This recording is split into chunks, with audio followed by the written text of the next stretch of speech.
I welcome division लोग। आज मैं लेके आया हूँ एक नया टॉपिक कॉन्स्टिट्यूशन ऑफ इंडिया के अंदर, जिसे हम देखेंगे ट्रिब्यूनल। और इसके अलावा दूसरा टॉपिक हम देखेंगे कंज्यूमर फोरम। जैसे हमारे अलग अलग कंज्यूमर फोरम होते हैं, कंज्यूमर प्रोटेक्शन किस टाइप से की जाती है। ठीक है, इसको हम देखेंगे क्या क्या कंज्यूमर फोरम है, जिसमें हमारे डिस्ट्रिक्ट कंज्यूमर फोरम देखेंगे हम, स्टेट कंज्यूमर फोरम वगैरह, ये सबको इन सबको देखेंगे हम। स्टार्ट करते हैं, वीडियो को लाइक कीजिए, चैनल को सब्सक्राइब कीजिए। स्टार्ट करते हैं ट्रिब्यूनल। तो ट्रिब्यूनल जो एक रोमन वर्ड से मिलके बना है, जिसका मतलब होता है ट्यूब।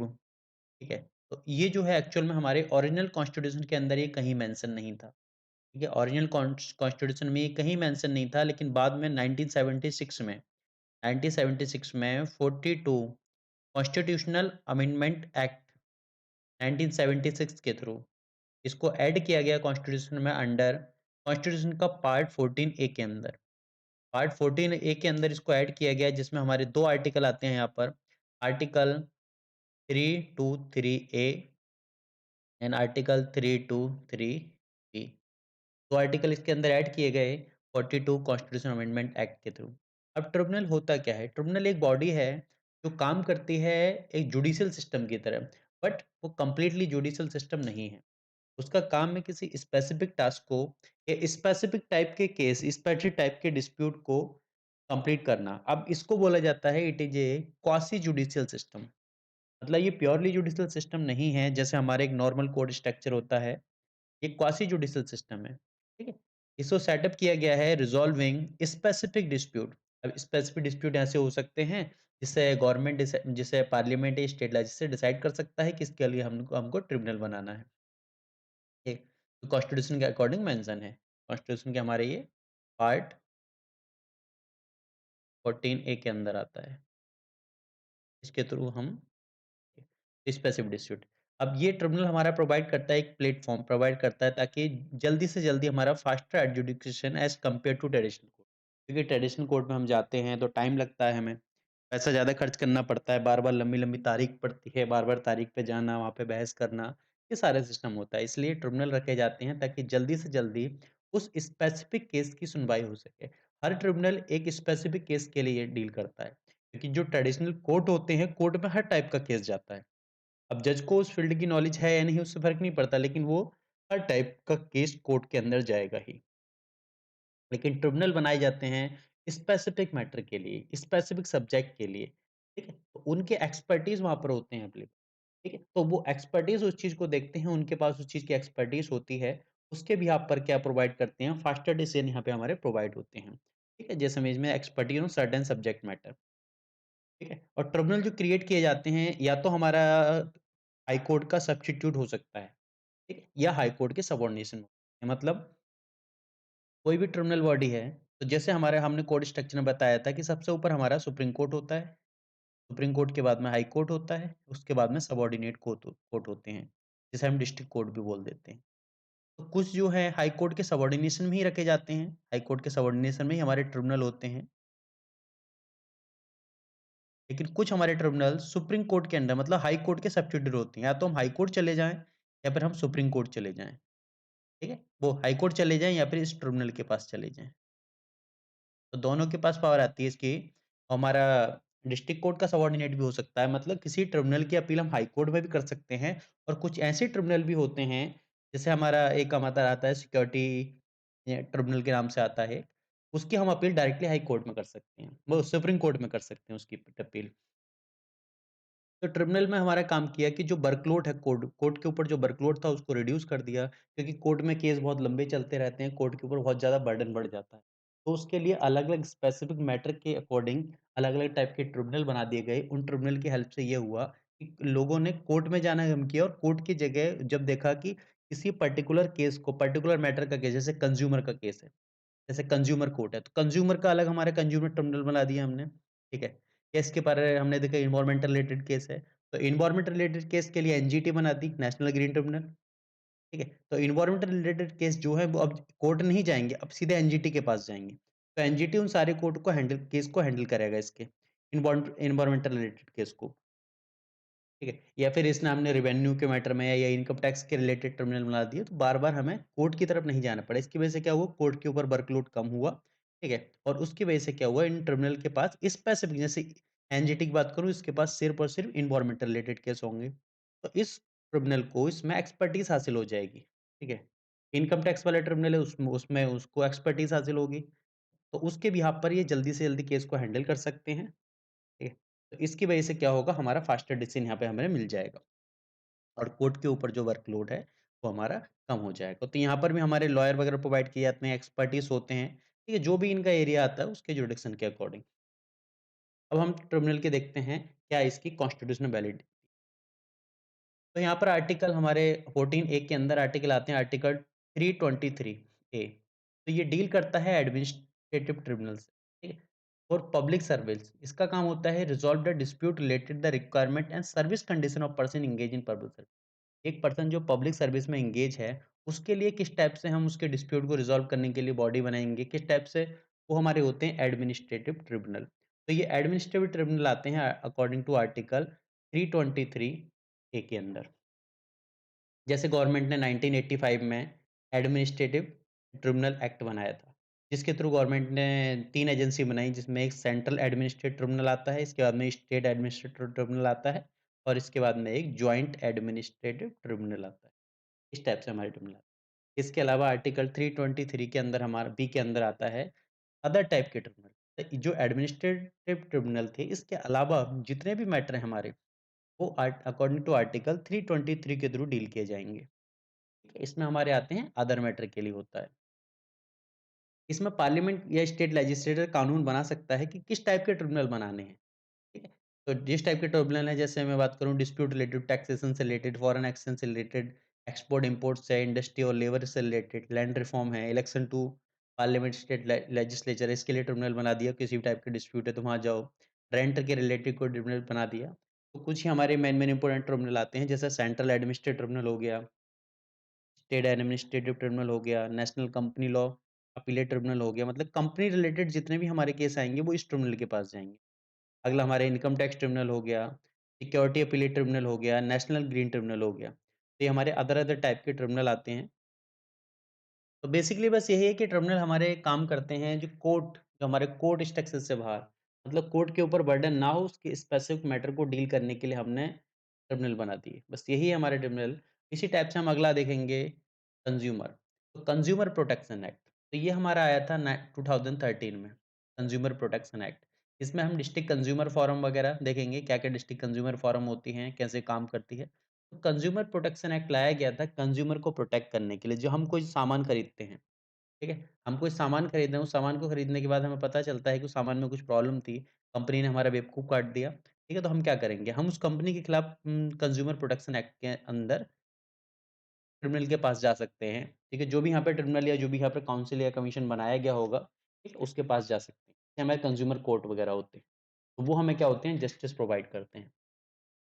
तो ये जो एक्ट है हमारा, ये इफ़ेक्ट में आता है 20 जुलाई 2020 को। तो ये इफ़ेक्ट में आता है और इसने जो रिपील या रिप्लेस किया था कंज्यूमर प्रोटेक्शन एक्ट 1986 में।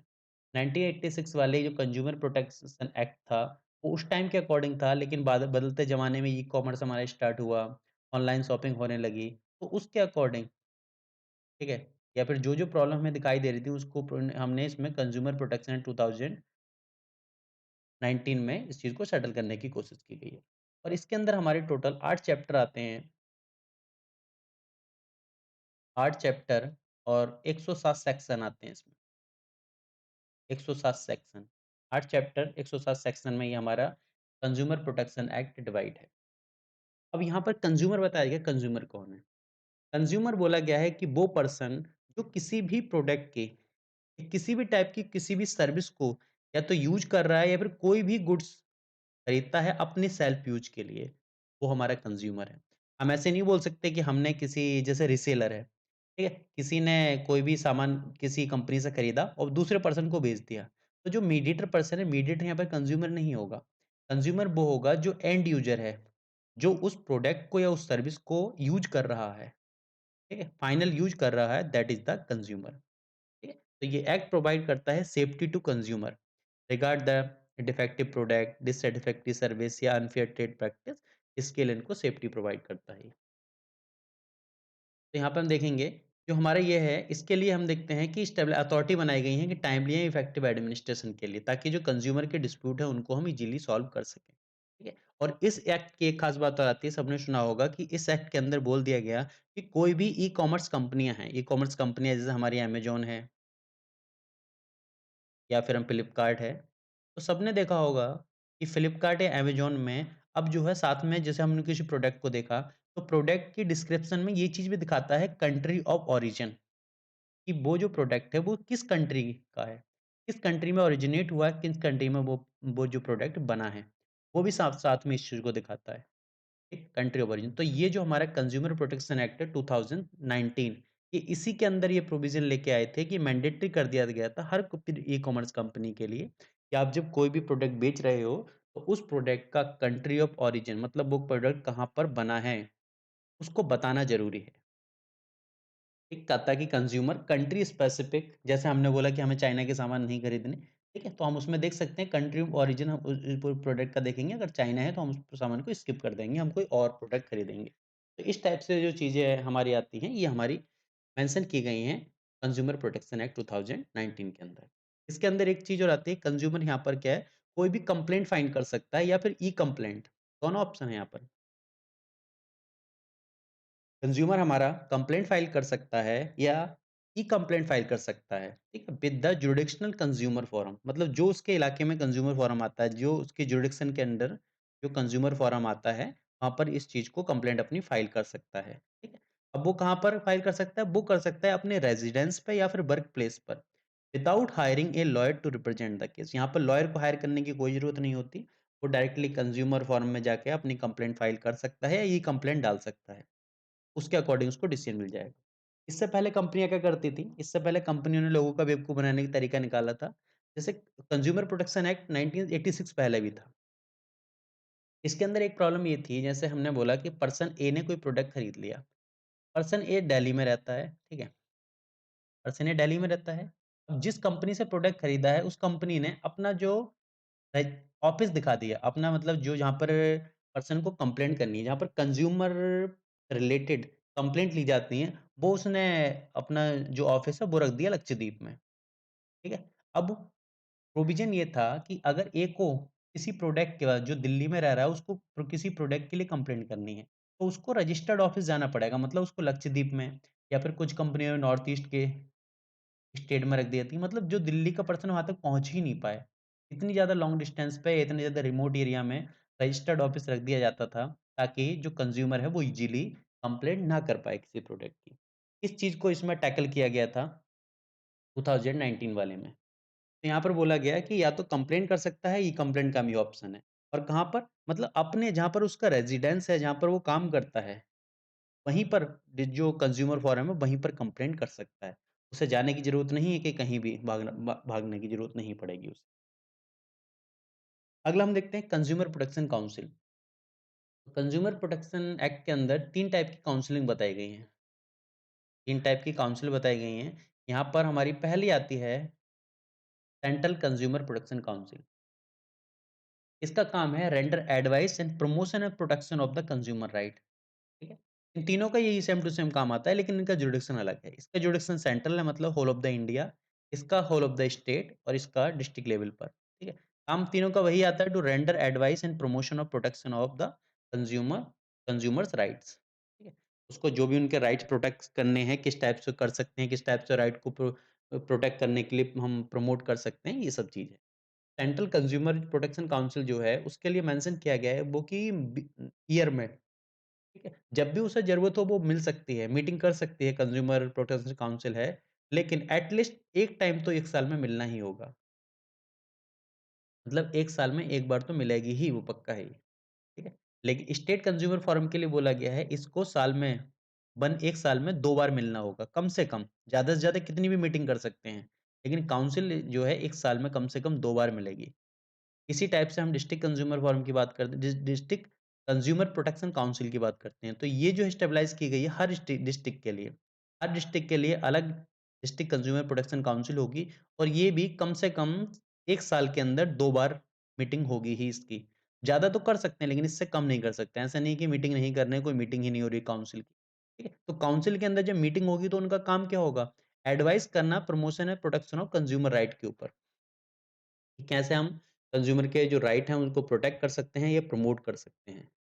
इसके बाद में अगले हमारे आते हैं कंज्यूमर फोरम, कि अगर जैसे कोई डिस्प्यूट हुआ, किसी प्रोडक्ट के रिलेटेड कोई भी अगर डिस्प्यूट हुआ, तो हम डिस्प्यूट के बाद में क्या करेंगे हमारे पास? तो हमारे पास 3 लेवल आते हैं। पहला लेवल आता है डिस्ट्रिक्ट कमीशन, ठीक है?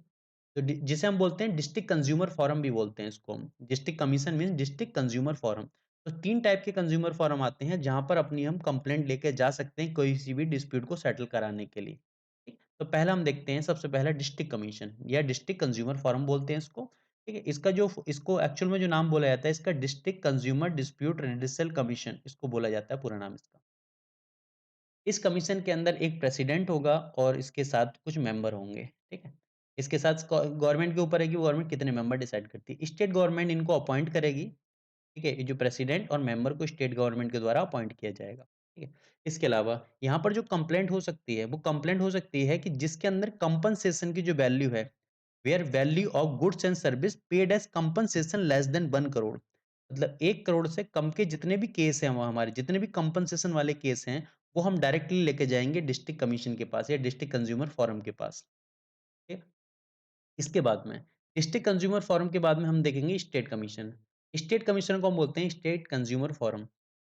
इसकी फुल फॉर्म है स्टेट कंज्यूमर डिस्प्यूट रिड्यूसल कमीशन। यहाँ पर भी एक प्रेसिडेंट होता है और कुछ मेंबर होते हैं। तो यहाँ पर जो हम कंप्लेंट कर सकते हैं, जो कंपनसेशन के लिए कंप्लेंट कर सकते हैं, उसकी वैल्यू होती है 1 करोड़ से लेके 10 करोड़ के बीच में, जो है कंपनसेशन की जो डिस्प्यूट रिलेटेड जो मैटर होते हैं, उनको हम यहाँ पर लेके जा सकते हैं। इसके अलावा अगर कोई अपील आई है डिस्ट्रिक्ट कमीशन मतलब हमने यहाँ पर डिस्ट्रिक्ट कंज्यूमर फोरम ने पर्सन ए ने डिस्ट्रिक्ट कंज्यूमर फोरम में कोई कंप्लेंट की, उसकी कंप्लेंट सेटल नहीं हुई, तो वो यहाँ पर अपील कर सकता है। ठीक है? दोबारा यहाँ पर appeal against the order of district commission. District commission ने जो भी ऑर्डर दिया है, उसके खिलाफ यहाँ पर अपील की जा सकती है स्टेट कमीशन के पास। तो 2 टाइप के केस ये हैंडल करेगा। पहली चीज़ 1 करोड़ से 10 करोड़ के वाले जो मैटर हैं, वो यहाँ पर डील किए जाएँगे। ये दूसरी चीज़ डिस्ट्रिक्ट कमीशन की जितनी अपील हैं, वो यहाँ पर आएँगे हमारे। अगली आती है हमारी नेशनल कमीशन। नेशनल कमीशन यहाँ पे इसको बोलते हैं नेशनल कंज्यूमर फोरम या फिर नेशनल कंज्यूमर डिस्प्यूट रिड्यूसल कमीशन। यहाँ पर भी एक प्राइम प्रेसिडेंट होता है और कुछ मेंबर होते हैं। और यहाँ पर जो वैल्यू ऑफ गुड्स है कंपनसेशन के लिए जो हमारी कंप्लेंट की जाती है वो मोर देन 10 करोड़। अगर 10 करोड़ से ऊपर की वैल्यू की कोई कंपनसेशन है तब यहाँ पर हम कंप्लेंट कर सकते हैं national consumer forum national commission के पास। इसके अलावा जो स्टेट कमीशन के जो ऑर्डर थे मतलब appeal against order of any state commission किसी भी स्टेट कमीशन के ऑर्डर हर स्टेट का अलग अलग अपना स्टेट कमीशन होगा। हर किसी भी स्टेट के किसी भी हमारे कमीशन के जो अपील है उसके ऑर्डर के खिलाफ अपील को हम यहाँ पर लेके आ सकते हैं।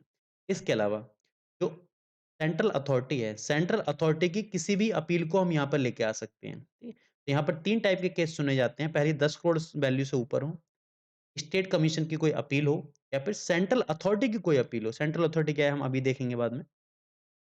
तो इस टाइप के केस यहाँ पर डील किए जाते हैं। अगला हम देखते हैं कि एक बनाएगी इसमें सेंट्रल कंज्यूमर प्रोटेक्शन अथॉरिटी बनाएगी, ठीक? जो इसके सेक्शन 10 के अंदर आती है सेंट्रल प्रोटेक्शन कंज्यूमर अथॉरिटी। इसका काम इसके अंदर जो हमारा आता है एक चीफ कमिश्नर आता है और 2 कमिश्नर आते हैं जिनको सेंट्रल गवर्नमेंट अपॉइंट करती है। ठीक, इस अथॉरिटी के अंदर। इनका काम है protect, promote and enforce the right of consumer and regulate case related to unfair trade, mislead ad, advertisement या वायलेशन ऑफ कंज्यूमर राइट। ठीक है? जितने हम ऐड वगैरह देखते हैं, जितने हमारे जो भी हमारे कंज्यूमर राइट के वायलेशन हो रहे हैं हमारा, ठीक है? या फिर हम किसी भी खराब प्रैक्टिस, किसी भी अनफेयर प्रैक्टिस की बेस है या फिर कोई ऐसा ऐड चल रहा है टीवी पर या फिर कोई हम ऐड ऐसे एडवर्टाइज़मेंट देख रहे हैं जिसकी वज़ह से क्या हम मिसलीड कर रहे हैं। मतलब हमारा जो है दिमाग डाइवर्ट करने की कोशिश की जा रही है लेकिन वो चीज़ गलत है। ठीक है? मतलब फालतू के उसमें वो किए जा रहे हैं, दावे किए जा रहे हैं कि इस प्रोडक्ट खरीदोगे, इस प्रोडक्ट से ये हो जाएगा, वो हो जाएगा, दुनिया भर की चीज़ें हैं। लेकिन एक्चुअल में है ऐसा कुछ नहीं। तो वो हमारे सारे जितने भी एडवर्टाइज़मेंट हैं, वो हमें मिसलीड कर रहे हैं। ठीक है? तो इन सबको प्रोटेक्ट करने के लिए, इन सबको प्रमोट करने के लिए हम क्या करते हैं, इसका काम है हमारा कंज्यूमर प्रोटेक्शन अथॉरिटी का। ठीक? इसका यही काम है हमारा। तो ये हमारे ये किसी भी इन टाइप के केस पे क्या है, टू मोटो एक्शन ले सकती है। मतलब अपने आप से समन जारी कर सकती है या कुछ भी प्रोडक्ट में अंदर अगर हमने प्रॉब्लम दिखाई दी, ठीक? अगर किसी प्रोडक्ट के अंदर इस टाइप की प्रॉब्लम दिखाई दी, उस प्रोडक्ट को रिकॉल करा सकती है। जैसे हमने देखा है जैसे किसी की जो इलेक्ट्रिक बाइक वगैरह हैं, इलेक्ट्रिक स्कूटी वगैरह थी, उनमें आग लगने की घटनाएँ बहुत ज़्यादा देखी गई थी। ठीक है? ठीक है? तो क ये जो है central protection consumer protection authority इसके पास पावर है कि वो उस प्रोडक्ट को जो भी प्रोडक्ट है, उसको रिकॉल के लिए बोल सकती है कंपनी से।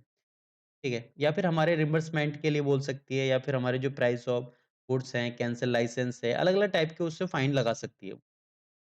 इसके अंदर जो नोटिफ़ाई किया गया था 2020 टू में, ठीक है? इसमें था कि जो भी मिसलीड एडवर्टाइज़मेंट होगा या एंडोर्समेंट होगा, ठीक है? उसको रोकने के लिए, ठीक है? ताकि जो मिसलीड एडवर्टाइज़मेंट ना हो, इसी के लिए हमने यहाँ पर काम किया था, ठीक है? Curb the mislead ad and protect the consumer, ठीक है? ताकि जो भी हमारे ऐड किए जा रहे हैं, उन ऐड के थ्रू ऐसी जानकारी ना दी जाए जो भ्रामक जानकारी हो, भ्रामक विज्ञापन जिसको हम बोलते हैं, ठीक है? तो उसको प्रोटेक्ट करने के लिए भी यहाँ पर हम बात की गई थी कि अगर कोई कंपनी या कोई भी जो भी फर्म है, कोई भी हमारी कंपनी किसी भी प्रोडक्ट की अगर ऐसी जानकारी देती है जो मतलब एक्चुअल में नहीं है, ठीक है? मतलब कस्टमर को कंज्यूमर को मिसलीड करने की कोशिश की जाती है बाय ऐड, ठीक है? तो उसके ऊपर central consumer protection authority fine लगा सकती है, उसको पनिश कर सकती है।